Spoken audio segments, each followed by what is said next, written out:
Satuan Tugas Penanganan COVID-19 Kota Ternate, Provinsi Maluku Utara, mengecek penerapan protokol kesehatan di sejumlah sekolah, baik SMP maupun SMA sederajat di daerah ini, yang menggelar kegiatan belajar mengajar secara tatap muka. Pengecekan penerapan protokol kesehatan ini dilakukan setelah Pemkot Ternate mengizinkan sekolah melaksanakan KBM tatap muka, karena status Kota Ternate berada di zona kuning penyebaran COVID-19.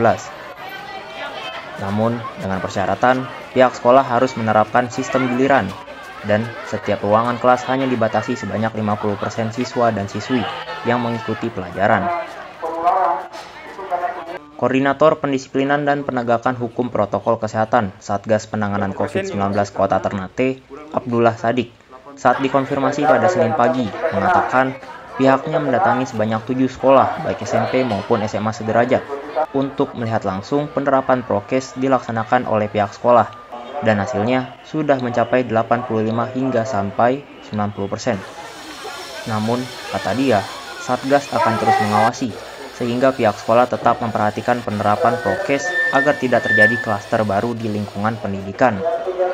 Kami juga ingatkan kepada sekolah bahwa walaupun kita sekarang berada pada zona kuning, tapi dalam penanganan kita masih dalam level 3.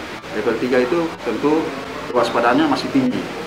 Karena jangan sampai sekolah ini dengan tujuan kita melakukan pengawasan di sekolah, karena kita takut jangan sampai sekolah menjadi klaster penularan.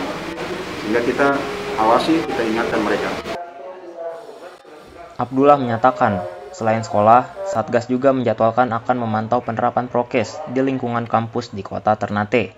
Sehingga, dengan pengawasan dan pendisiplinan protokol kesehatan ini, diharapkan status Kota Ternate turun ke zona hijau penularan virus corona. Dari Ternate, Maluku Utara, Harmoko, Kantor Berita Antara, mewartakan.